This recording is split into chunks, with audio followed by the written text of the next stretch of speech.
Hi, everybody. Welcome to Mormonish. I'm Rebecca, And I'm Landon.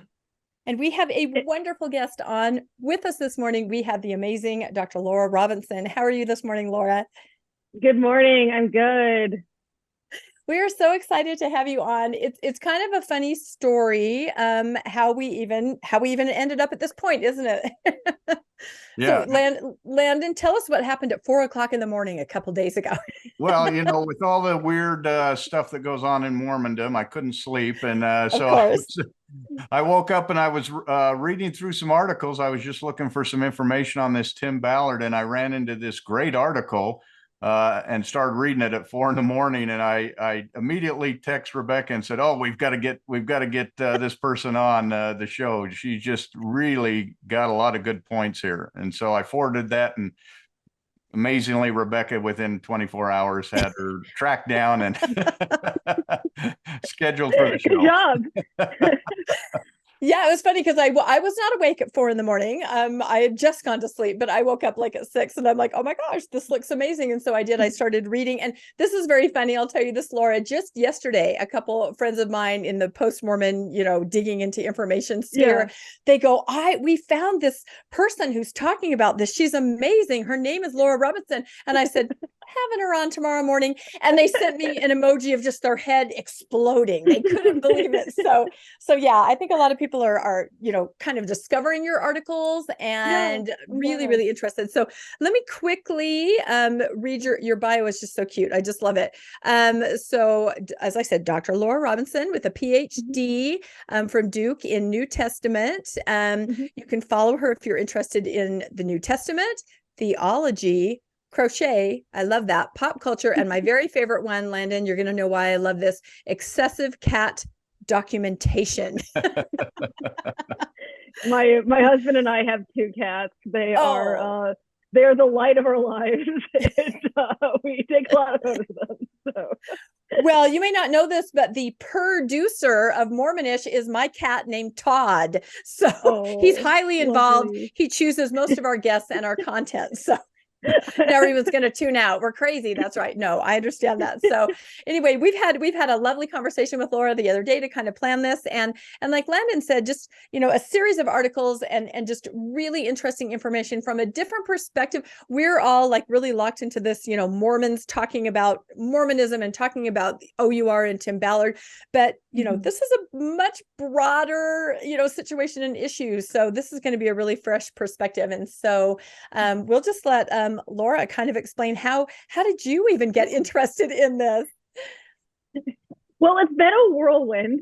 I was explaining the other night on the phone. I do not have a background in investigative journalism, anything like that. My background is history. I graduated with my PhD in religious studies in May. I just finished my doctorate in that, and most of my background is in ancient history, ancient texts, ancient languages, archaeology. Archaeology as it relates to these texts. I've never done archaeology, right?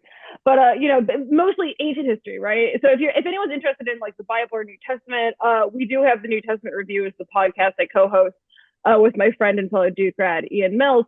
So that's most of my background, right? Is trying to reconstruct meaning behind ancient texts or the lifespans of ancient texts. Not investigation, right? But I have been very involved in the in post-evangelical spaces. I was raised evangelical. I'm still a Christian, but not in that particular stripe.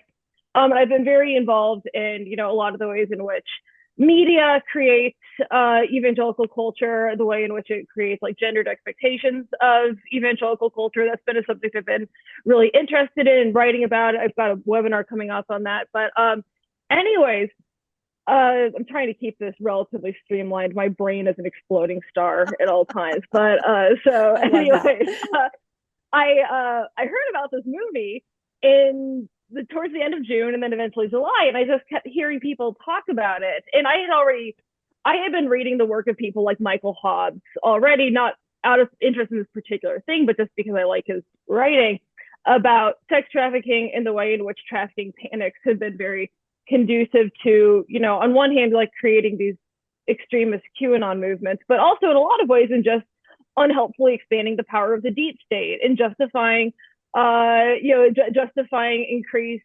surveillance or carceral practices, right? And just people have this image in their head of trafficking, of, like kids in boxcars getting shipped across national borders, when, a lot of times it's just these massive sentences getting slapped on older foster kids and their younger foster kids getting involved in survival sex, right? And just like the ways in which we have a narrative that does not match the really aggressive ways we're treating it, right? So this was just already something I was aware of. My husband is a pastor in he has a background in pastoral theology, and we've done a lot of work in writing on the past on carceral and punitive practices in the United States and the way theology interacts with it. So this was just already slow pitch down the plate for just everything I'm obsessed with, right? And I kept hearing people talk about this movie, Sound of Freedom, and how inspiring it was about sex trafficking. I start hearing this plot, I'm like, I don't think that happened. That just doesn't. I don't think that happened. You saw it right away. Yeah, that's it. Yeah. Wow. Well, and I didn't know who Tim Ballard was. I didn't know what Operation Underground Railroad was. I had no idea this had anything to do with Mormons.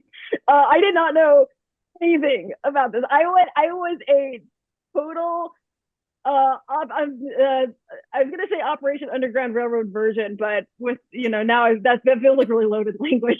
But anyways, I had no idea. I had read Meg Conley's article in Slate years ago, but had no idea this was the same group, right?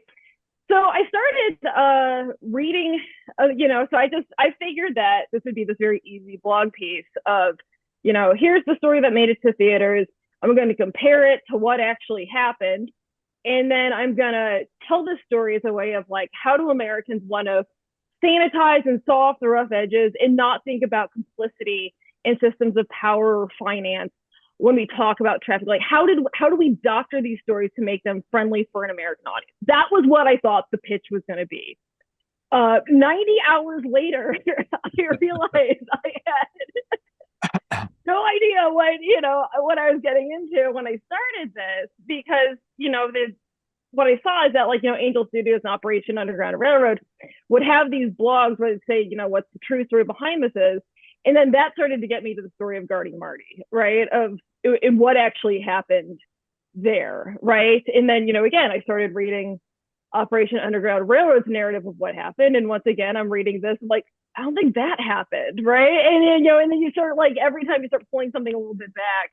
And finally, I've been monologuing a lot, but to make a very long story short, after I kind of posted this initial series of articles going into this very first orphanage thing that happened in Haiti, and I was just sort of proposing that I don't think the evidence that this was labor or sex trafficking is there. I think this actually looks a lot more like forms of exploitation that Americans are very comfortable with through things like, orphanage tourism occasionally, or, in illicit adoption practices, right? Like none of this is screaming child sex trafficking to me. I'm not seeing any evidence, and the numbers don't work out, right? So anyway, I write this whole series just on what I think has been misrepresented about this very first thing. And then Lynn Packer calls me on the phone, right? And I had no idea who Lynn Packer was.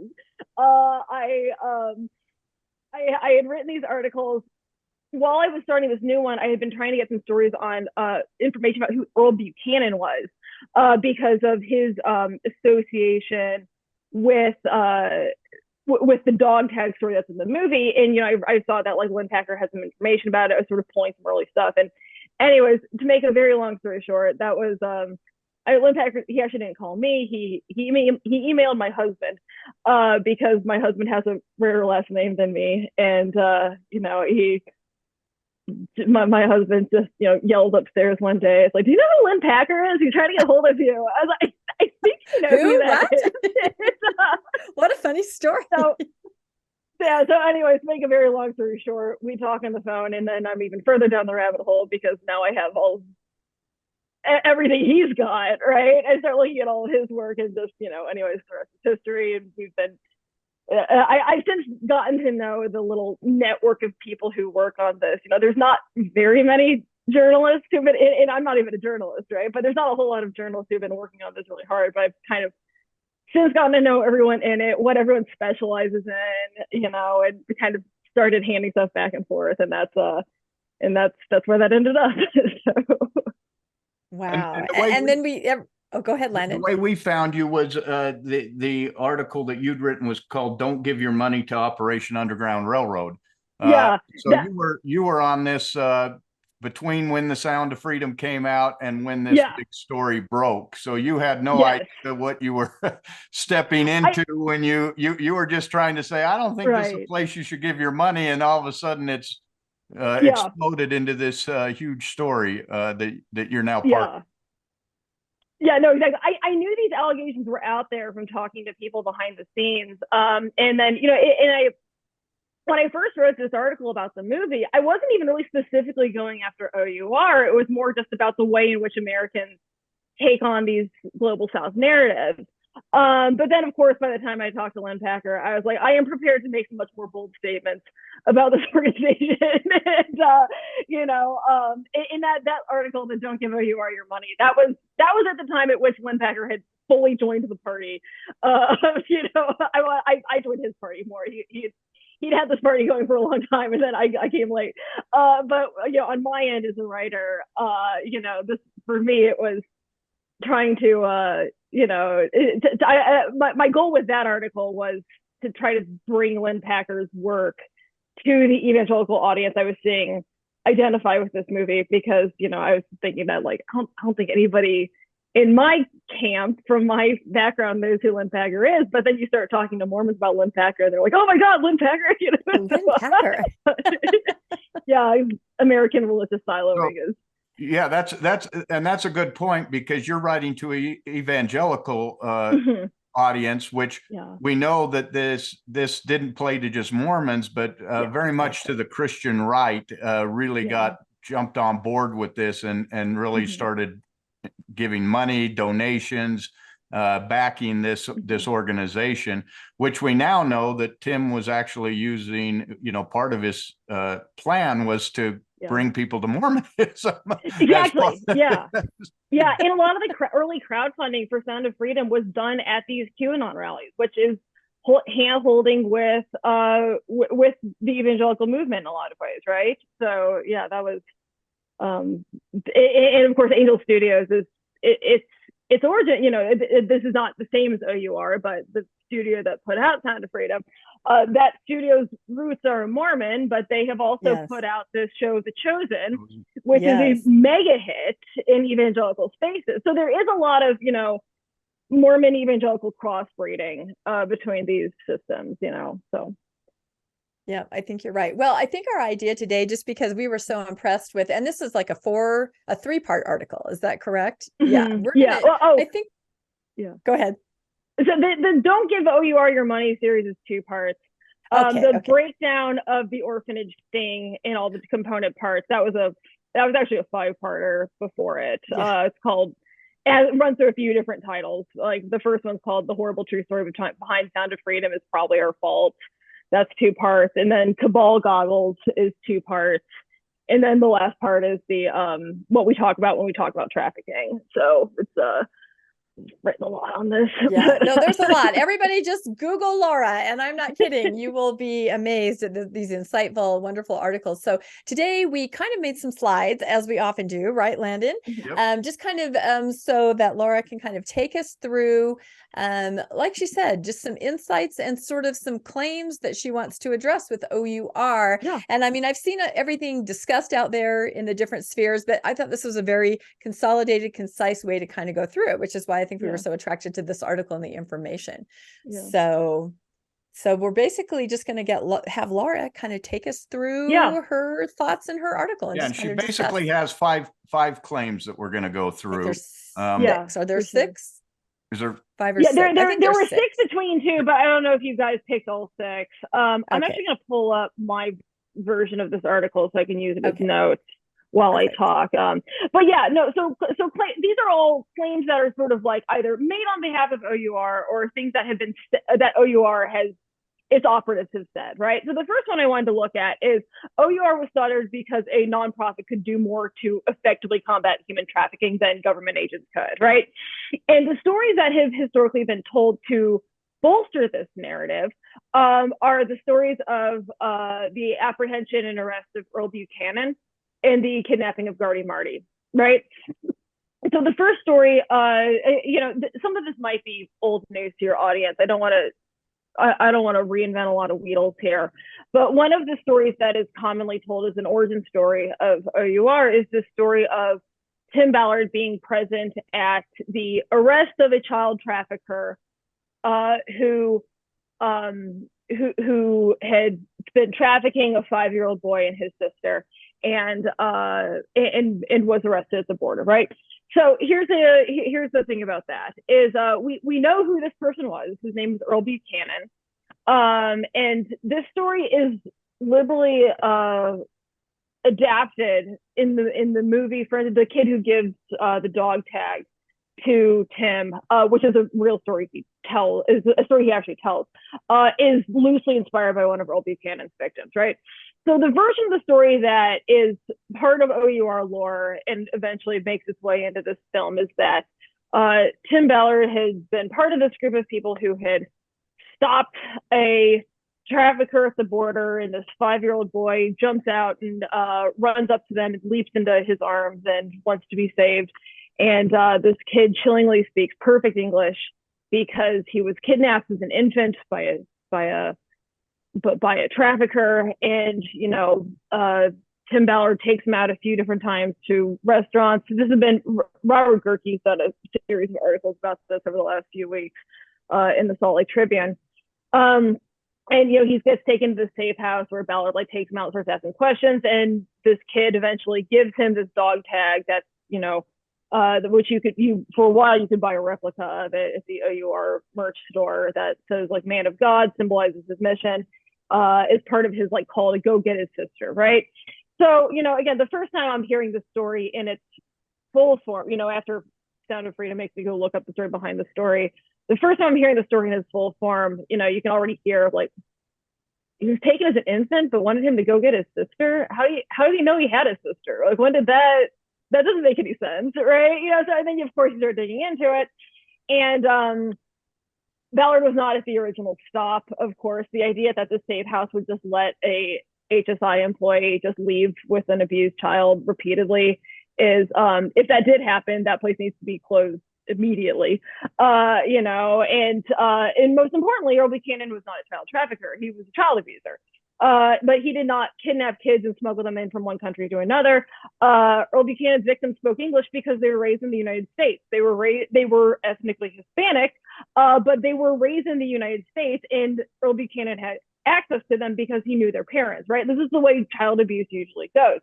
But most importantly, the way this was stopped, the way that Earl Buchanan was apprehended, was through a border stop, right? So as part of this origin story of, I found out about the child trafficker and I knew I had to leave the government and start this new organization to fight trafficking.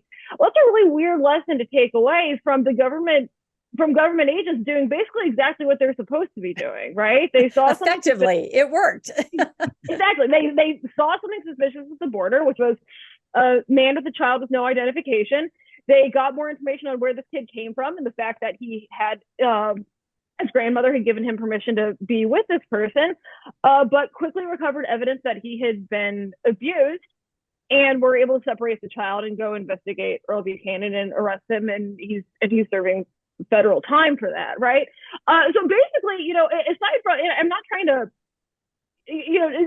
Earl Buchanan's crimes are monstrous, and what he did to his victims is absolutely horrible. I'm not trying to relativize that in any way, but what I think most people would see looking at this is law enforcement working basically exactly the way it's supposed to, right? Is responding to an issue and responding to it effectively.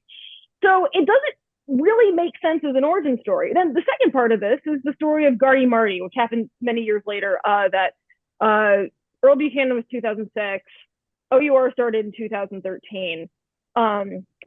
Gardy Marty is kidnapped towards the end of 2009, and when exactly OUR gets involved in this is difficult to find, right? So, again, one of the claims that you often hear OUR operatives make about this case is that OUR was started to respond to this kidnapping because in law enforcement, no one no one was going to be able to go investigate Gardy Marty's disappearance, right? Gardy Marty was a United States citizen.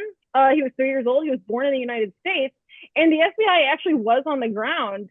There's records of it in Haitian newspapers. The FBI was on the ground the week after he was kidnapped and was involved in the investigation. So it's not like the U.S. The U.S. generally has, anyone who grew up in the Bush era can tell you the idea that the U.S. is just sort of like handcuffed about handling things abroad. It's not true, right? Like, we spend billions in foreign aid, a lot of which are tied up in anti-trafficking initiatives. The UN does as well. Like, there's a lot of government agencies and entities that do fight trafficking and do work on, their effectiveness might be questionable, but the idea that the U.S. government wasn't acting on this, or other law enforcement agents weren't acting on this, so a nonprofit was necessary, doesn't really make sense, right? What makes more sense is a possible motive for OUR, and what was pitched in this very first meeting when Tim Ballard and the people behind Fletched Entertainment, Chet Thomas and Darren Fletcher, who've had a very rough time in all of this, when they first went on the Glenn Beck show to both pitch this desire for donors to a nonprofit that would fight trafficking, the other thing they were seeking was investors in a for-profit company that would make this corresponding television show. Like, there was never a time where OUR was like a publicly imagined thing people were trying to build towards, where TV and promotions and celebritizing and branding wasn't all part of that image, right? The idea was always, we're gonna have a SWAT team that goes into other countries and catches bad guys, and we're gonna make a TV show about it, and we're gonna make a TV show about this. So, like, this was always part of it, right? And so I think this narrative of, the U.S. wasn't doing anything effectively. Well, the U.S. actually was doing a lot, and the U.S. was involved in these cases that are cited as the origin stories of OUR. In the case of Earl Buchanan, about as effectively as law enforcement ever can be, right? But what the U.S. government wasn't going to do is make a television show, right? So that's actually where you do need a non-government entity to do this, right? So that's, again, I can't prove that's why they did it, but it definitely makes more sense than the stories that get told. And of course, the other element of this is that, the whiteboard meeting that has since been, Jimmy Rex was someone who was at this meeting and has talked about it. Paul Hutchinson is someone who's at this meeting and has talked about it. Dave Lopez was probably at this meeting. I don't know if he's ever talked publicly about it, but a lot of people in this network where Ballard basically laid out his plans for OUR as part of like all these for-profits and non-profit spaghetti bowl things going into it, that, another very plausible explanation for why I found OUR is to make a ton of money. Because, the way the whiteboard, the way the flow chart of the whiteboard all ends up is publicity and energy and excitement and like $15,000 speaker fees and books coming out. And, it all ends in all these different avenues by which Tim Ballard is going to get really rich and famous. Right. And then a big part of that, the consequence of him getting rich and famous is then he's going to be able to get people into Mormonism. Right. So again, we talk about why I found OUR. Some other things the U.S. government wasn't going to do in their anti-trafficking efforts, in addition to making a television show, was they weren't going to make Tim Ballard celebrities. They weren't going to make him extremely wealthy, and they weren't going to make people into Mormons. So these are all like very plausible motives for why to found this organization. That's really interesting that you say that, because that kind of explains why Sound of Freedom became such a big hit that was unexpected. Yeah. Because this wasn't a bunch of people who were acting as child sex trafficking agents. This was storytellers and filmmakers that created the organization, and that's why instead of getting a lot of rescued kids, we got a lot of great movies about rescuing kids. A lot of really exciting documentaries that, if you look at, I sent Rebecca a link to it, but the case file, KSL dropped it. I hope that was smart. There's a lot of notes in the case files of black out this guy's face or he's going to get murdered. Like, I really hope that was a joke. I'm not going to comment on on the No. ethics of doing that one way or another. But, that's a big part of why I wasn't firing the case file out of a cannon. But anyways, this is the case may be. But yeah, you see that comes up a lot, right? Is, we make this back and forth between the NGO people and the entertainment side of, we're making these documentaries that show us carrying guns and training people with weapons. And then Lloyd's of London freaks out because they don't know that we carry guns, and we're actually really not supposed to be carrying guns. And this isn't actually part of our, so there's a lot of competing identities here of this idea of wanting to be marketed and seen as this basically vigilante SWAT team that will go into the global south and arrest people, but that actually has no jurisdiction to do that, is not insured to do this, and has made, and is agreed to be not an effective way of fighting trafficking for the most part. So what do we do with all that? It's just very contradictory. And the entertainment, I don't think the entertainment and the nonprofit side of this has ever really been resolved. So do you mind 1 second if I go fill up my water bottle? Go fill your water bottle. Landon and I Thank you. will look at your amazing graphic here because That's not my graphic, that's Lynn. I was going to say Lynn Packer's graphic. That's right. Anytime we show any graphic, it always goes back to Lynn Packer. But I think this perspective is so interesting, Landon, because, we see it through the Mormonism goggles of everything, but this is on a bigger scale. And just the whole idea that from the very beginning, as Lynn's graphic shows out, that was the idea. Let's make a documentary. Let's take a film crew. Let's document everything we do. Let's try to get this reality show picked up.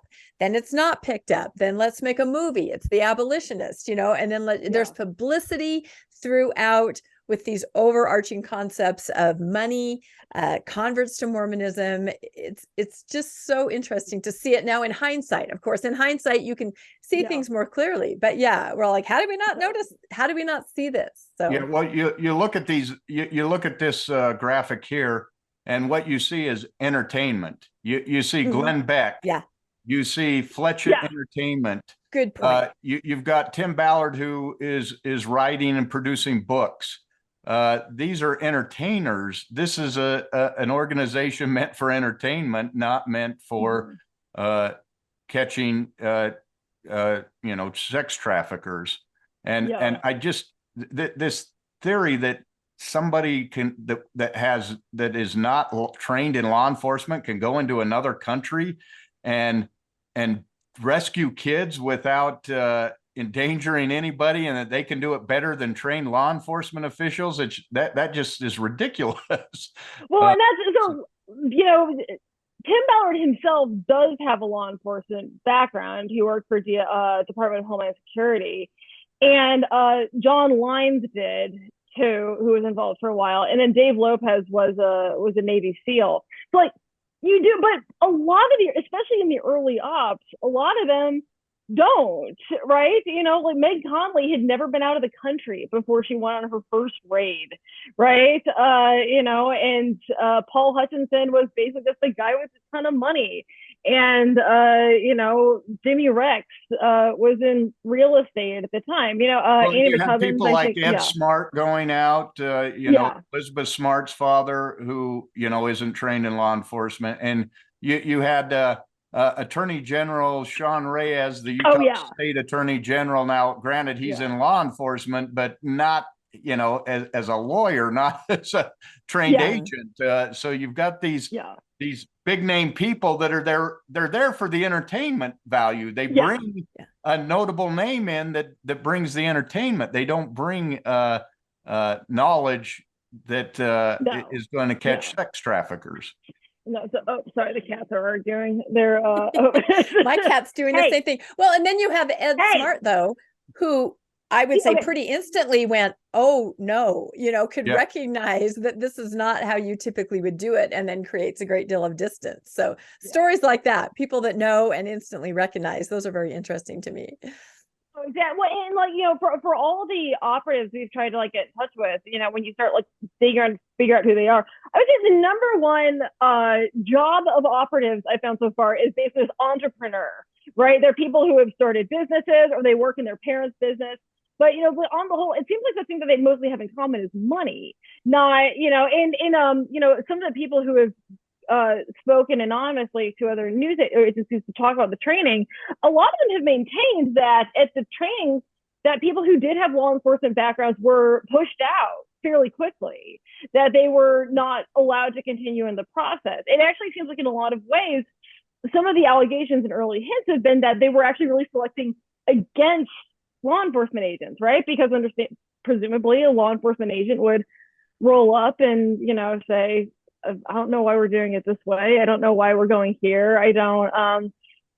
So that's where, when you get to things like Paul Hutchinson deciding that he had to, molest someone who he believed to be a minor at the time in order to stay alive, obviously there's a lot of issues with cops in the U.S. I'm not trying to say that they would have handled it perfectly, but, if between that and like a sheriff with a 30-year record in the field who had never been, who had never had like a record of misconduct, versus a business leader, why'd you bring the second guy, right? Like, was there really no one else you could get to do this?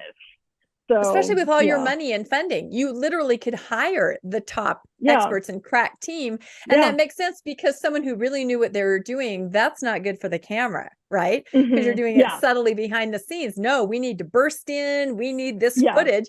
And a true law enforcement officer, they would say, no, our goal, the goals were different. I think the goals were different. And that busting in doors is what's shown on this slide, the sizzle. He had to have the sizzle to bring in the money to fund the nonprofits, which were then filtering money into his for-profits. Yeah. So this is the whiteboard meeting that was at Ballard's house, where basically everyone was introduced to their part of the plan. This is the legible version of their part of the plan of making slave stealers happen, right? And, this is this network of for-profits and nonprofits. State slave stealers itself would be nonprofit. These three different partners at the top, including M. Russell Ballard, who would be sort of the overlords of all this. But, you've got these for-profits that are affiliated with people like Glenn. I think, pretty sure Mercury one is Glenn Beck. Yes. Stuff associated with, and then of course the Nazarene Fund was this idea of going to go save victimized Christians in the Middle East when ISIS was coming through. I don't know all the stories behind that, but they're not good. And then OU, but a lot of this was this idea of like creating a lot of like publicity and excitement around the idea of, we're going to get this, we're going to have this adoption side of things, right? We're going to put kids who have been trafficked or at risk of trafficking. The language changes depending on what day. We're going to put them in families, and we're going to raise them, and this whole idea of like basically we're going to get a lot of like excitement and interest, and we're going to get people interested in the covenant. This whole like big Mormon national idea. And of course, you'll notice that the way it all flows down is that we're going to make Tim Ballard a ton of money. We're going to have TimBallard.com. We're going to get these giant speaking fees. We're going to make this movie. We're going to give him millions of dollars. Basically, all of this adds up towards getting people interested in the covenant and making Tim Ballard rich beyond his wildest dreams, right? So, as well as the Mormon Church, they were going to funnel some of the money back to the Mormon Church. Was part of it, with Glenn Beck being a Mormon, Tim Ballard being a Mormon. One of the silent partners, or he says on his whiteboard, is M. Russell Ballard, one of the church leaders. There was a lot of people trying to make money in this. Well, and there's a lot of questions about, not to get too in those, there's a lot of questions about the adoption side, right? Because Children Need Families has been variously described as a foundation or as a project of OUR. But Vice's reporting turned up that it was apparently for profit, which, is obviously, that could mean a few different things, but a big benefit of being for profit is that in exchange for paying more taxes, you have some more privacy of your business dealings.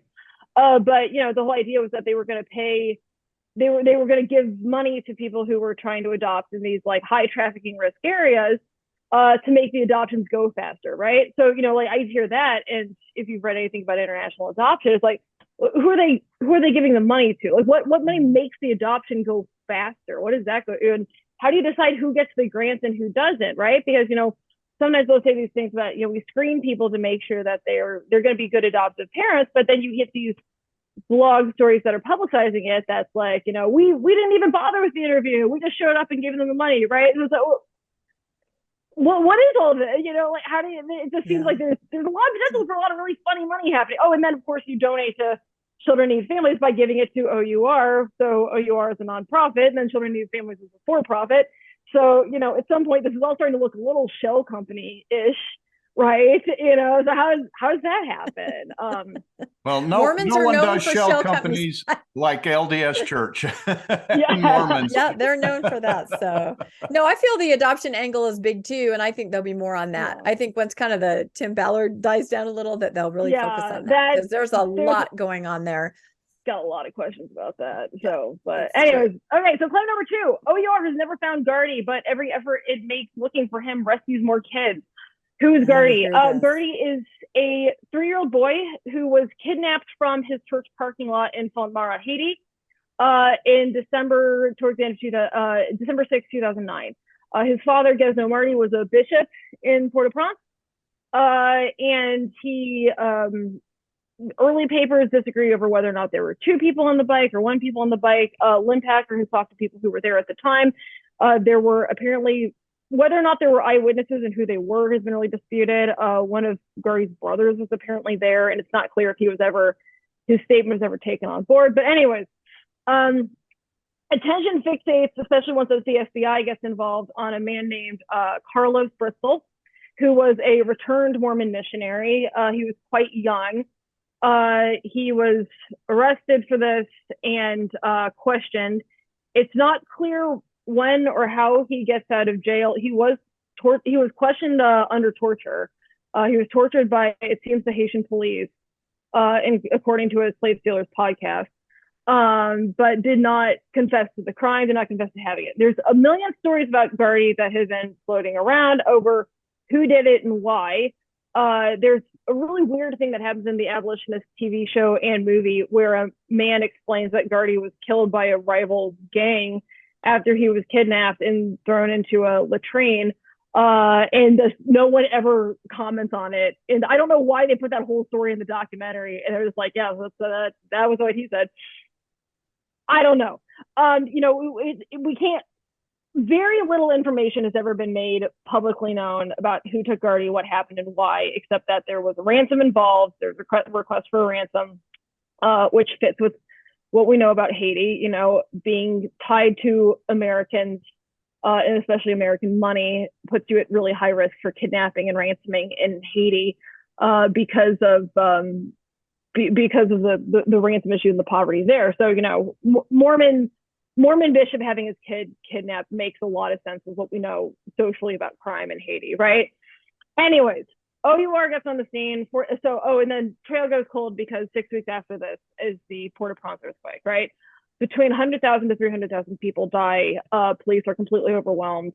It is one of the worst natural disasters in history. If there is a rival, it's the tsunami, which, the 2004 tsunami, which hit hundreds of areas, not just one, but Port-au-Prince earthquake, major disaster. Trail goes cold. Several members of the Marty family die in this. But anyways, the official search for Gardy essentially ends after this, right? So what happens next? Eventually, OUR gets involved in the story because the Martys are Mormons. They are interviewed by Deseret News and a few other people who are on the ground in Haiti covering the earthquake. And the story of the kidnapping eventually gets back to Ballard. And Ballard flies Gesno up sometime towards the end of 2013. It's not clear if it's before or after the Glenn Beck pitch, right? Sometime towards the end of 2013, it seems, he brings Gesno Marty up and basically says that they're going to use OUR to find Marty, right?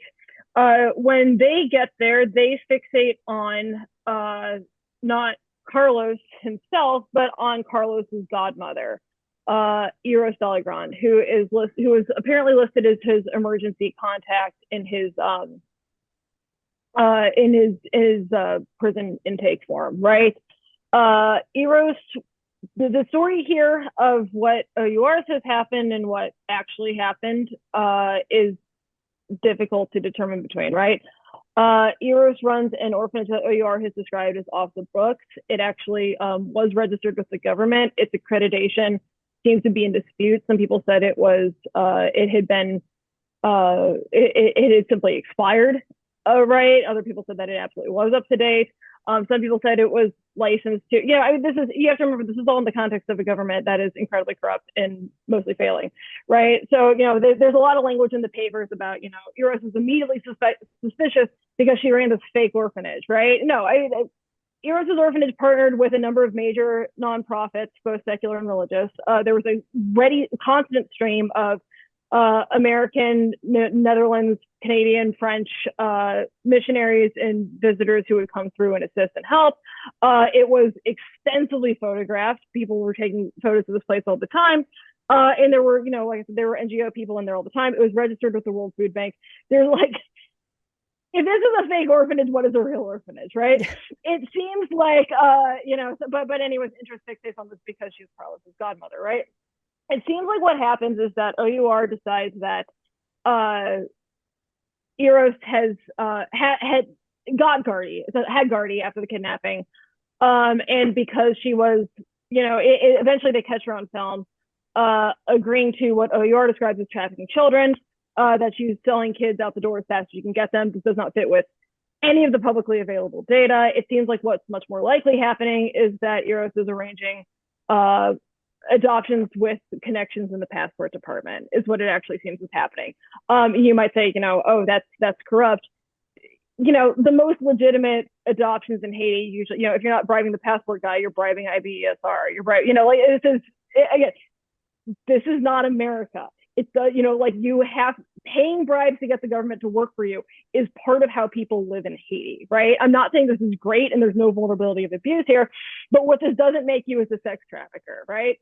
So they fixate on this. They decide, on this orphanage, they go in, they film it, they run this sting on the orphanage director, and they don't find Gardy. And they, what it says in all OUR media at this point is she had already sold him, right? So, it's the first time I read this, I was like, oh, Yahtzee, he's in the United States, just Kansas, who was adopted from, Haiti, and do that, we'll find him in no time. What's actually more likely is that he just was never there at all. The evidence that Gardy ever made it to Eros' orphanage is incredibly circumstantial. But anyways, this starts the idea of every time we go look for Gardy, they make a big deal out of how when they raided this orphanage, they rescued all the kids there, right? What does it mean to call these kids rescued, right? They were in an orphanage and they're moved to a different orphanage. As I said, there's no evidence that Eros was trafficking children for sex or labor purposes. It seems like the primary place that she was arranging this was for people to raise them as their own kids. And like the Ballard family has two of these kids now and is raising them. So, if you want to say that, these are these totally undocumented kids, we don't even know where they came from, and they could have gone to anyone. Well, you were apparently okay adopting them, right? So what did you rescue them from? What actually happened? So the language of rescue is really complicated in that case. And then, of course, this leads us to the adventures of Janet Rustin, the psychic. That Janet Rustin continues this narrative out that where Eros had sold Gardy is to these labor camps on the border of the Dominican Republic and Haiti. Why someone would pay $15,000 to the passport office to buy the sugarcane labor of a 3-year-old when adult men in Haiti are desperately impoverished and will do it for free is, the math doesn't work, but whatever. But anyway, so then they start going to look for these labor camps on the Haitian border where they're holding all these child slaves. Of course, they never find any labor camps. Not a thing, because in what we now know is that this long search for Gardy, where he's always just every time we go look for him, we find more kids. What we now know is that none of this is following intel on people who have seen Gardy or know someone who might have taken him, right? Or this is all based on filling out this story about Eros and her orphanage, which was already shaky. and then filling it out with the input of the psychic who thinks she's talking to Nephi, right? So to make a long story short, I think it's incredibly difficult to make the case that anyone has ever been saved in the process of looking for Guardy. I think there's very good evidence that people have had their lives destroyed and been hurt tremendously. As I said, I am not convinced that anyone involved in that first orphanage thing was really doing something that required a sting and an arrest, right? But also a lot of that's changed since I started learning more about Haiti's orphanage culture and who people. Well, when you start talking to Haitians who have been involved in orphanages, who've worked in them or have run them, they'll tell you pretty fast who's on their bad list and who's on their good list, right? I have never met someone for whom Eros was on their bad list. Never met someone. In fact, most people thought she was pretty exemplary. So, again, saying that, and again, I can't substantiate it. I can't, I'm just saying what people have told me, right? So I think in light of all that, it's very difficult to make the case that these kids were saved, right? But then when we get to all the other hunts for Guardy in Haiti, the case that kids are being saved is even harder to make because they're not even finding any kids, right? There's no labor camp they're actually taking kids out of. They make a lot of hay in some of the documentaries that they're finding Restivex, which is a Haitian system of putting impoverished parents will have their kids stay with more well-off families, and they'll do chores for them in exchange for food and lodging. There is some record of abuse happening in these situations, but it's a dominant part of Haitian culture, especially for the impoverished. And again, like, even if they went and they go get all the rest of it out of the houses and turn them back to their families, then what? The reason why they're in these other houses is because their parents can't afford to feed them. Are you going to feed them now? Are you going to, it's impossible to separate. If you want to call that trafficking and say, we're seeing evidence of this everywhere, cool. You can't bust down a door, grab the kid and give them back to their parents and be like, we saved you. And I don't even think they've made that claim, but it's not the kinds of child trafficking on the whole they have found evidence of in Haiti that they've made publicly available, at least, just really can't be solved with the raid rescue model that OUR favors, right? So yeah, there's been a lot of fundraising off of Guardy's name. They've sold hats for Guardy. They've had a Guardy golf tournament. They've had they retold his whole story in extended blog form in July of 2020, which was sort of the height of the Save the Children craze in the United States, right? And what we now know what David Lopez, director of Ops in Haiti, has since alleged, and you can see it in the KSL files, is that in 2020, no one was looking for Guardy in Haiti. They were merchandising the hell out of his name. They were telling his story everywhere they could. They were, using the name Guardy's Heroes to describe people who were giving a certain amount of money, but the director of Ops says no one was looking for him. And in fact, another group of people who tried to go find him, they shut him down, and they got the Haitian government to help them. So, they weren't, the times that they have been looking for Guardy, there's not a lot of evidence that they've saved anyone. On the times that they weren't looking for Guardy, they were still using his name. And when they weren't looking for Guardy, they didn't want other people to look for Guardy. So it's very difficult to make this claim that, the Guardy effect, the idea that every time we go looking for Guardy, we find more kids. This is not a lot of evidence that's true. This was one of the things when I put out initially that I didn't think this Operation Underground Railroad was legitimate in doing things. I got a lot of really harsh feedback from people, saying this is a real problem. It doesn't matter whether, what does it matter as long as they're bringing attention to this issue?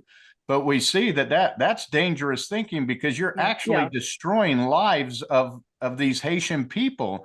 And you can't say, well, it's okay to destroy these Haitian people's lives as long as Americans feel good about giving. You have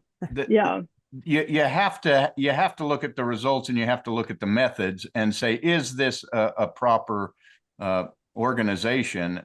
Just because they claim to be doing something doesn't mean they're legitimate. Right. And also, even the potential for things to have gone much worse is even more severe, right? So in the case of, the big hunt for Guardy on the border, when, the story's been doctored and told in a lot of different ways, when a group of people confronted them and told them to leave, and they had machetes and guns, and they were really agitated and upset. The way this story has been told in some narratives is because they wanted to keep all the trafficking secret.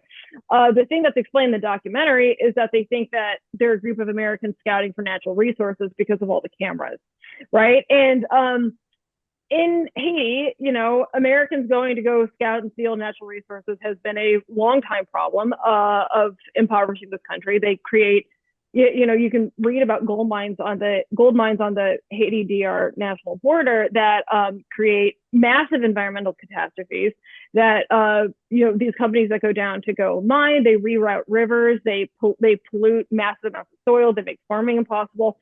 There's a lot of really good reasons why Haitians would be terrified of really well-equipped rich Americans with cameras and sound equipment trying to figure out what's around, because it looks like these mining operations, right? But what would have happened to them if cooler heads hadn't prevailed and somebody did kill the camera crew, right? In addition to losing the lives of the camera crew, which would have been, very sad. I'm not saying it wouldn't be, but this poor village, right? What would have happened to them? That if they had killed American citizens, that's a huge deal internationally. And it would have been an international incident. It probably would have resulted in the arrest and in likely deaths or torture of people who were involved in that, of people who had killed. And again, for what? There was no labor camp. But it's not, when you say at least somebody's doing something, or at least somebody's trying. The possibility of doing something horrible that you don't even know you're doing, if you don't understand an issue or you don't understand a culture, is really, really high. And I don't know, it's we can talk about whether or not an orphanage director who is arranging off the books adoptions needs to be arrested and prosecuted. I think that's a tough question that really Haitians should be directing. But in the case of these people who were, threatened with the possibility of American investors destroying their home, no, they don't deserve to be put in a position where they feel like they have to defend themselves physically. And if you don't understand that and why that conversation would happen, or then why are you there? Then why are you there? And I think that's what's really tough about this, is this sort of defending, at least someone's doing something, or at least there's awareness. Awareness of ignorance is not awareness, right? Awareness is supposed to be awareness at its best is actionable, true knowledge, right? So awareness of measles. How do you prevent measles? You wash your hands, you get the MMR, that kind of, you don't, talking about measles in distance, saying that it comes from eating bad meat, right? And being outside when it rains, and then I come and tell you, that's wrong.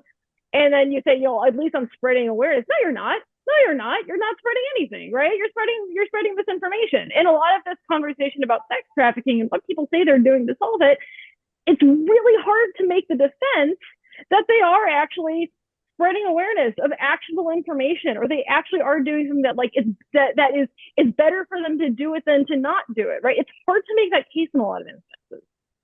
That is the key. And I've always said dangerous cosplay. And you explained it exactly. It's dangerous cosplay. And a lot of people in the organization, I think, believe their own narrative, that they are doing good and they can't see this big picture that you and others can see. Yeah. And a lot of people have also said that, we really did rescue kids. And I respect that they were there. I respect that they saw things I didn't see. I understand that. But I also would want to drill in a little further and ask, okay, what do you mean save? What do you mean in this context, right? Jimmy Rex just did this show about his experiences there, and saying that, these girls who are being trafficked, what you need to understand is traffickers don't just have them. They're not in a box in a basement somewhere, that they live in their own homes. And then these people have economic control over their lives. Women are afraid of them and girls are afraid of them, and will go do what they say, including sex work, right? So, you say, we saved these people.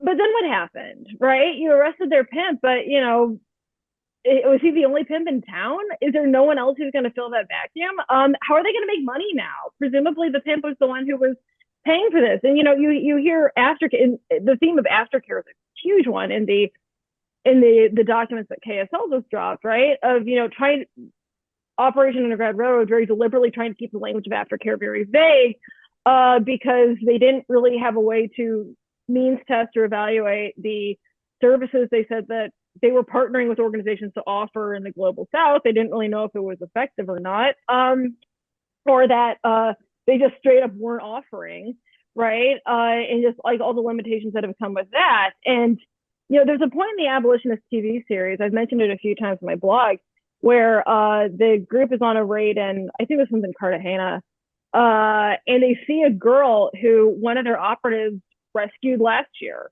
And she's walking the street and she's doing the same thing she used to do. And they get out of the car and they stop and they bring her along and they're trying to help her. And they ask if they can put her into aftercare. And she basically says, well, you guys did that last year. And then like all these problems started for me. And no, I don't really, so again, like if you rescue people and then you put them in situations that they were desperate to get out of, did you rescue them, right? And I think that's what's really, especially when, in some of these cases when people are being moved across countries for aftercare, right? I think in this specific case, there was a halfway house they had in Honduras, but they were in Cartagena at the time. It's like at some point, it's like, are we sure this isn't still trafficking, right? You take somebody across the border, like, do they have control over their passport? Do they know, can they leave safely? Do they know anyone in Honduras? Like, at some point, it's just, I don't know why this isn't also trafficking, right? Or why it doesn't create the same, one of the rescues that's been tweeted fairly recently of a group of Colombian women from they were sex workers in Haiti. The context of their trafficking is not really clear. Tim Ballard, of course, has this very cinematic story of them, being drugged in Colombia and flown to Haiti and waking up being raped. And it's like, who flew 10 unconscious Colombians to Haiti? Anyways, you hit these, but then of course the story that they tell is much more, we flew to Haiti, we didn't know it was going to be sex work. We didn't know that they were going to control our visas. The much more normal story of trafficking, right? And then of course, the way that this ends is that OUR has teamed up to fly them to, it seems like Utah, and now they're in Utah on T visas and they live there and that's what they do now, right? So it's, what does that look like, right? Like we know that the wait period for being an immigrant trying to get citizenship in the US is long. Do they speak English? Are they able to work, or do they have to work for OUR? Do they have to, again, with the KSL documents, is part of their livelihood promoting OUR? At some point, it's just like, I don't know. This just feels like new systems of control, and it might not be sexual, but it's not the same as like giving women like freedom and agency and the ability to choose or not choose a certain path for themselves, right? So anyways, all that is to say, I don't even remember how I got started down this, but the whole rabbit hole keeps going. Oh yeah, the claims of rescue are really complicated to substantiate, because what does it actually mean to be rescued from trafficking? It's not we knocked the lock off the door and then you ran out and you can go back to your 2.5 kids and dog, and that's not how it works. But I think that's what people think. I think that's what people that donate to OUR, I think that's what they picture. And even just listening to you, the questions and the thoughts that you've brought up, like, why did I not think of this? Why did I not realize this? So this dialogue needs to continue, because I believe most people do have that view. And why would they understand anything differently? They wouldn't if they're just here donating money to this, pumped up, media cause. They don't understand. So these dialogues are very important. Sound of Freedom presents a version of this that shows up in a lot of, it was implied in a lot of OUR material, and is also just sort of in the American water because of things like Taken, right? Of this idea that trafficking starts when kids are kidnapped, right? And that everything would have been fine if they just hadn't been kidnapped. So now we got to go get them and we got to bring them back, right? Not how trafficking works. It is incredibly difficult to find evidence that that's how most, even sex trafficking starts, even sex trafficking of minors, right? So, when you're talking about kids who you're trying to save from being minors in the sex industry, it's not as simple as sending them home. It's not as simple as, as getting them out. There's a reason why these things happen. There's a reason why people and their families, and then we get to the issue of real people being hurt, right? this has showed up in a few different media pieces, right? But of the concern of what happens once you start waving around tens of thousands of dollars in the global south that you'll give to the first person who can give you an 8-year-old girl, right? Yeah. And again, I'm not saying it's okay. I'm saying poverty is complicated.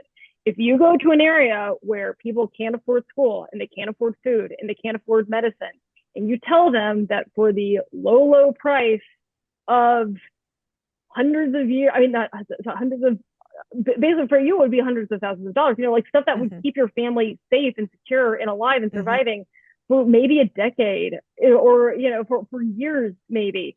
And all you have to do is pass off your 14-year-old as an 8-year-old.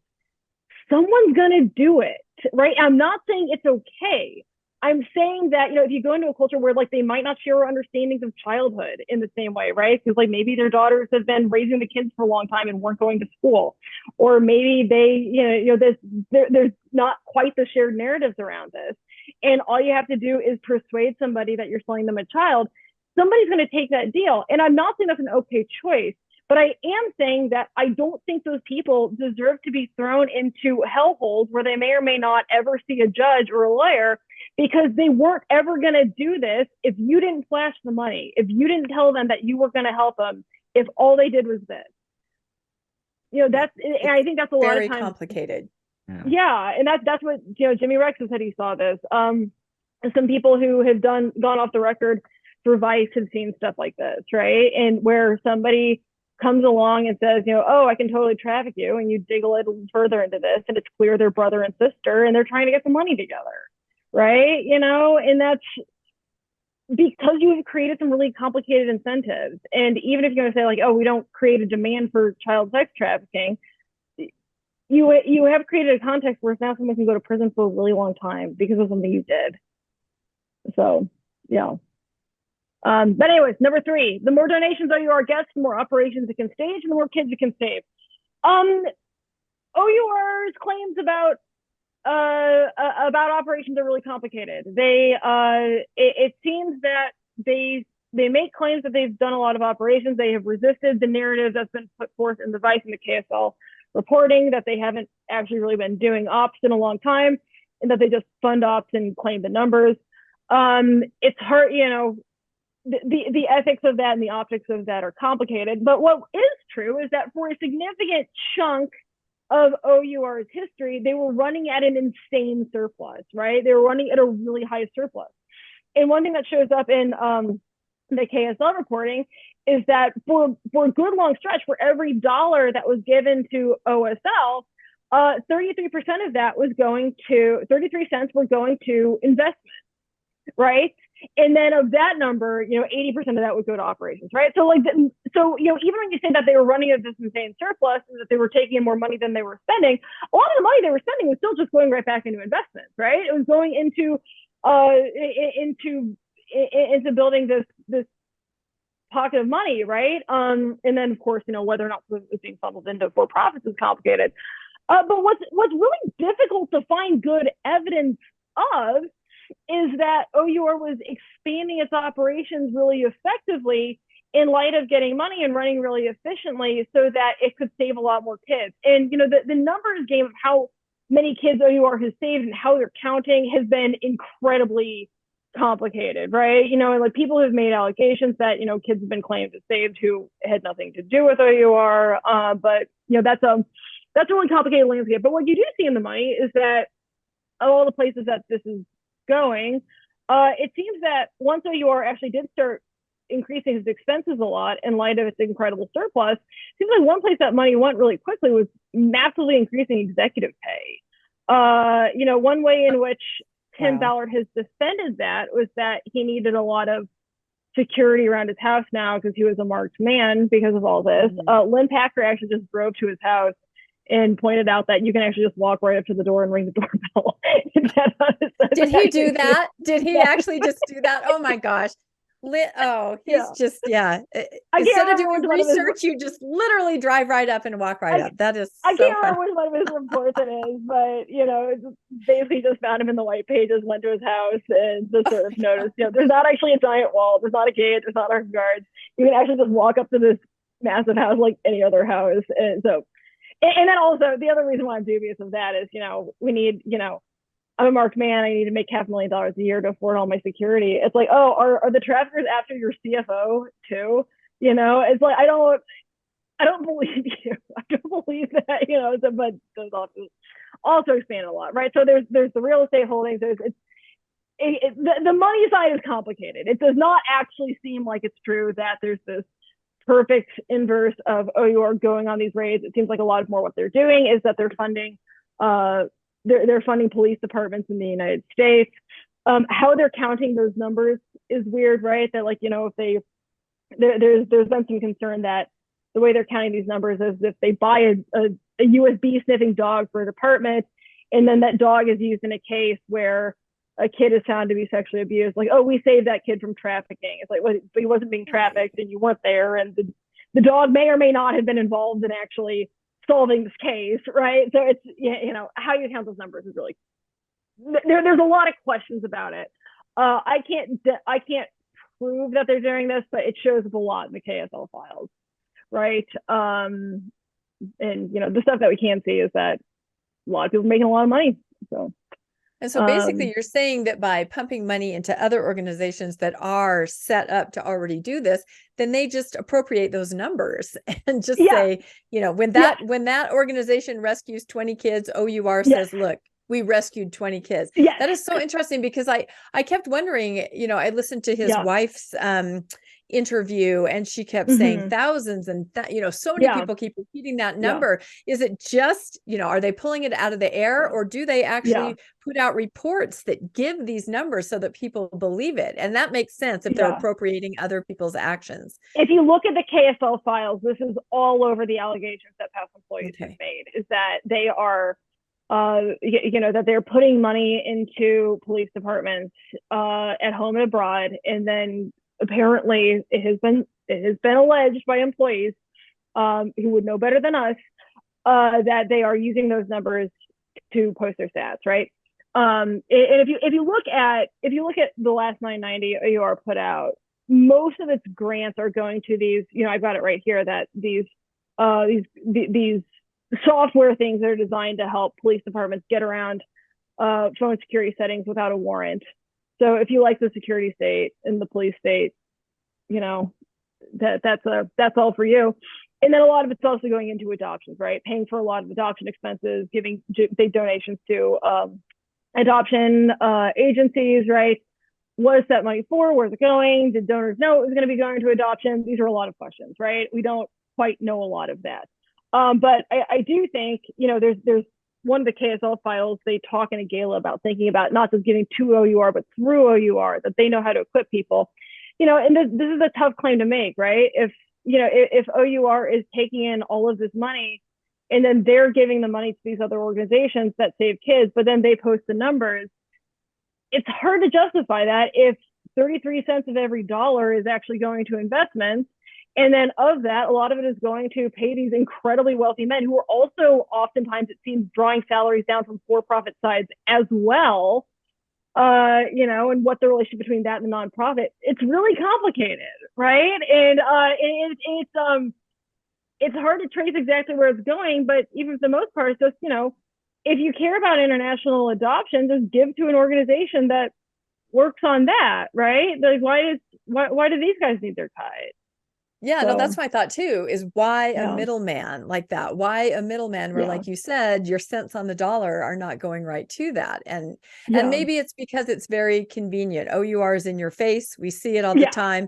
Many you avenues can buy the merch, to donate. you can go to the gym. You can go to the gym, and they make it very easy. Whereas if today I said to myself, I really care about this and I really, really want to make a significant donation, it would take me a while to figure out what to do. I would have to do some research. I would have to decide, what's going to work for what's going to be the best use of my donation, where it's very easy just to push a button and say, we talked to someone who worked in their back office early on, and by the way, the back office was in a CrossFit gym.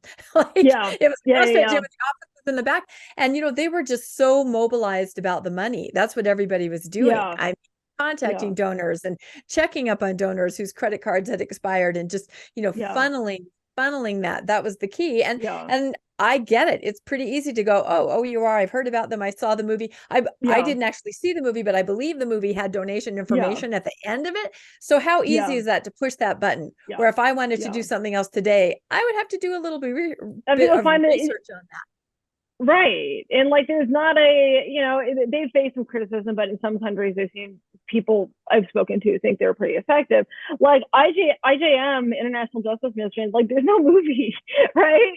And so people might not have that name recognition in the same way. Well, there's no movie. There's no Glenn Beck radio fundraiser. There's no gym.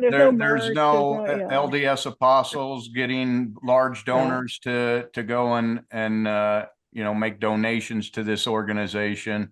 They had a big network to get the money to these guys. Yeah, that's true. Yeah, no, and it's interesting. You may not know that the LDS Church kind of operates a little bit like this. They take in tithes from members, but those aren't really used for charitable giving. They actually solicit donations from very wealthy LDS people. They call it LDS charities. And so the church will say, through LDS charities, we have donated here, but again, it's really this middleman. They're the middleman. So I almost feel like Tim Ballard is following this playbook with the shell companies and the middleman, and it works very effectively. You really feel like you're doing something. Yeah, people have made this comparison also with the missions and the Mormon missions, right? Of just sort of like throwing people in who don't totally know what they're doing, or might not speak the language yet, or like it's sort of up to you to figure out your direction of it, right? Like a lot of these early missions, there was a guy on Radio Free Mormon the other day who he had documentation to demonstrate he was who he was, but he did speak anonymously. While half the crew is coming out of Santo Domingo, is driving around the middle of nowhere following a psychic trying to find Gardy, he says that he was filming the other half of the group that went to Puerto Plata and basically had like 5 days of like beach time to just start figuring out where, the sort of directionlessness of, start going on beaches and asking shady people if they'll sell you children, right? And, as he tells it, because, I could have told him this, but I feel bad for the young man because he was just out there that, he said that, what would happen is that people who, when you start asking her this, that like the looks of disgust and horror and people wanting you to leave. And,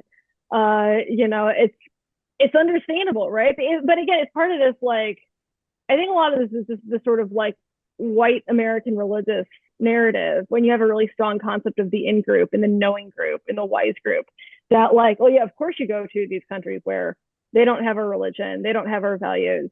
And you just ask the shifty guy on the beach, and he says he can sell you some drugs. Ask him if he'll also send you a child, and like, of course he would do that. Of course he would.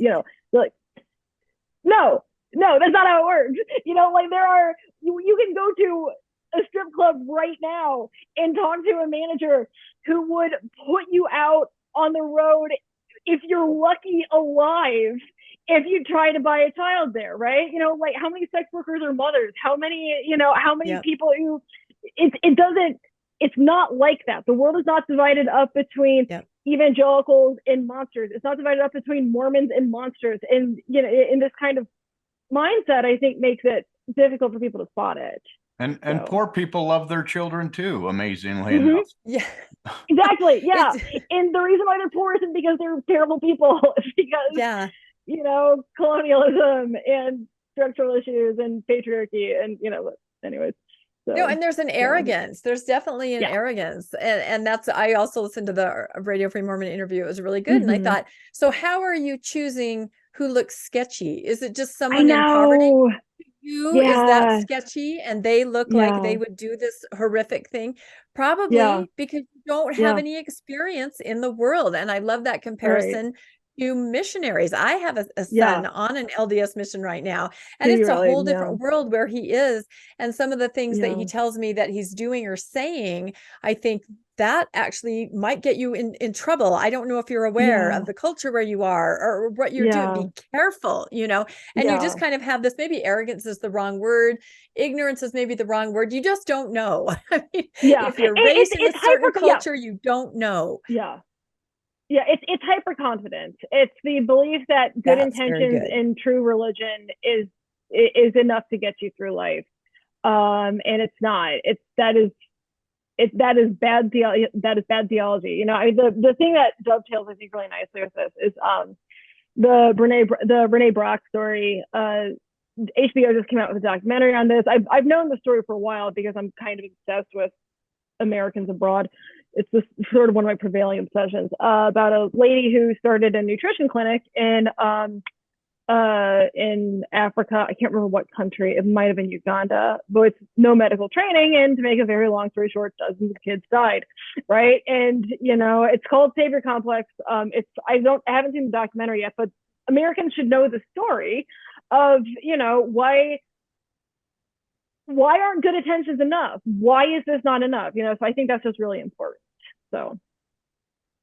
Yeah, no, I think that's a broader story, and I think there's a lot of things that are going to come out of that for sure. So, let me ask you, Landon, what do you think? I know that you have a little bit of a stopping point, and we're just getting in, and it's so wonderful. I almost feel like maybe since we covered the first 3 claims, maybe we just have a part 2 that we film at another time. Yeah, that's a great idea. The other, because I don't want to cut Laura off in any way on any claim, like shorten anything. I mean, I'm just, this has been fascinating. The amount of information you have and how this works has just been, you just bring this perspective that we just appreciate so much. That is just kind of, we don't have it. We don't have this perspective you have, and it's just been wonderful. So would that be okay?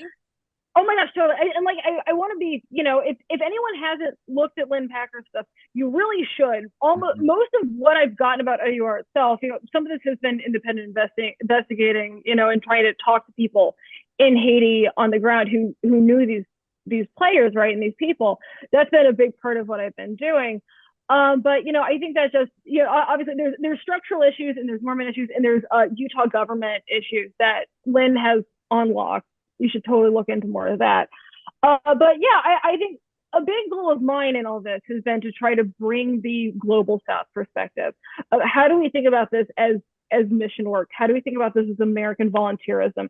How do we think about this as American money, in the way in which American money in being white and how does that shape your experience going into countries? Because I think one thing people don't understand, I've never been to Haiti. You know, I've talked to a lot of Haitians since I started this, but I've never been.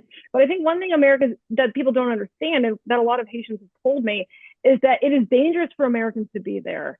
Not for the Americans, but for the Haitians, because once you are associated with money and power, you have a spotlight on you in poor countries. And once you are associated with the government is often corrupt, and the government will often do things that people with money and power want them to do. You know, so talking about, you know, people going down to Haiti and saying, you know, like, we worked with the government to arrest 10 traffickers. You know, this is not a situation where there's a lot of due process and speedy justice and all this. You know, this is a situation where you have come down with money and sometimes weapons, it seems like, you know, and sometimes, you know, weapons in Haiti that's a conversation for another day, right? But you know, the police brutality and police massacres have been a huge issue in Haiti. But you know, once you come down with money and power and a media presence and the promise of, you know, recognition from U.S. authorities, like the O.U.R. has flown Haitian politicians to Utah to like recognize them for their work fighting trafficking. It's really easy to create a system where people will do what you want them to do, whether the evidence is there that they did it or not. And I think that what we really need to be thoughtful about is it's not enough to just do something. If you are not thinking about these systems critically and really trying to get the information behind the scenes, you can leave a massive trail of blood.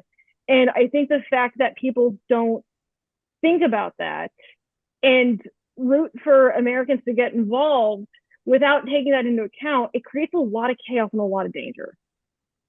Yeah, you fly down to Haiti with $100,000 and show up at the local police department and say, I need to turn in 5 sex traffickers or my TV show. You're going to get 5 sex traffickers, whether they're sex traffickers or not. Exactly. Yeah. Or you come down with, a bunch of wealthy Utah businessmen and say this orphanage has to go because they're trafficking kids, and they're going to do it. It doesn't matter. And again, you can say that, like, oh, well, she was caught on record saying that she would, do falsifications of passports. And so, okay, fine. But also, like, what is the other system, right? Like, what compare that to, OUR has sponsored orphanages in Haiti that do something like 700 adoptions in the last 5 years, right? Who are they paying? Because if they found a corruption-free way to do adoption, they should tell the rest of the world how they're doing it, because that would be remarkable. That in the midst of all this chaos and all this corruption, so it is once you start comparing it, it is not black and white. It is not easy to say that, like, oh, these guys are traffickers and these guys are selling kids, but these guys are heroes. They have a fake orphanage, but they have a real orphanage, and they're doing a legal adoption, but they're doing legal. No, you are choosing sides in a debate you do not even know is happening, and you are putting money into it, and you are putting people in prison over it, and you're putting weapons into it. Are you sure? Are you sure you are right? And the weapon thing is complicated, of course, because there's a lot of push-pull over whether or not weapons are actually there or not. But, again, with the footage we have, it sure seems that training Haitian people to shoot people has been part of the project. So, yeah. Wow. These are such big and broad issues that, again, tip of the iceberg. I keep using that phrase over and over, don't I, Landon? Because every day there's more to only the tip of the iceberg. So no, I think this is an amazing conversation. And I think that's what we'll do. We'll just end here, having covered the first 3 claims, and then we'll have Laura come back on and we'll do a part 2, because none of these can be handled in just a few minutes. It's not just a check a box kind of a thing. There's so many overarching influences and concepts that we need to talk about. And your perspective is just so unique and so valuable to all of us. Yeah, I love that, what we're seeing in Utah in the press is we're seeing the Utah version of this. We're seeing what's happening in Utah with the AG and the Mormon Church and Tim Ballard and OUR. You're showing us this is what's happening in Haiti. This is what's happening on the other end of this operation that we're not seeing in the press. And so I really enjoyed that. Yeah. And there's international ops, I think, is the story that really has not totally been told yet. So because a lot of people are scared, and a lot of people don't have the power to, and don't know how to send tips in, because if you're in Thailand and you're mistreated by OUR, you might not even know this is happening now, right? So yeah, no, exactly. And it's hard to talk about, I think, sometimes, even for podcasters. You're not exactly sure what you can say, and a lot of information is not definitive, and it's difficult to talk about, but really important. So this is what we will do, everybody. Thank you for joining us. Laura, it's just been wonderful, and we are going to have a part 2, everybody. So I know we're leaving you wanting more, because I know you're like, wait, what? Pushing the button, there's not more. So we will we'll get this out very soon. But in the meantime, with this episode, please leave us your comments. What are your thoughts on this? Some of you may be thinking about this for the first time. I know some of the things Laura said today I had not thought of before, and my mind is kind of racing. Just some of these concepts on a global level that I have not really considered. So please leave us some comments on what your thoughts on this entire dialogue. And don't forget to like and subscribe, everybody. And if you'd like to be made aware of when new episodes of Mormonish podcast come out, you can hit that notification bell. And if you would like to monetarily support the infrastructure of Mormonish, we have links in the show notes that you can donate through PayPal or Venmo to help us. And we just appreciate all of our viewers and listeners so much. And again, Laura, thank you. We're going to get you on the books right away to cover those next 3 things, and probably even more, because this has been a absolutely fascinating conversation. Wouldn't you say, Landon? One of our just absolutely most fascinating. Yeah, I think our viewers and listeners are going to love this. So thank you again, everybody. And we'll say goodbye for now from Mormonish. Thank you. Thanks. Take care. Thanks for joining us for another episode of Mormonish. We really appreciate our listeners and would love to hear from you if you have a story you'd like to share. You can email us at mormonishpodcast@gmail.com. You can also find us on Facebook, Instagram, and on our website, mormonishpodcast.org. And don't forget to look for us on YouTube and like and subscribe. Keep joyful, everybody.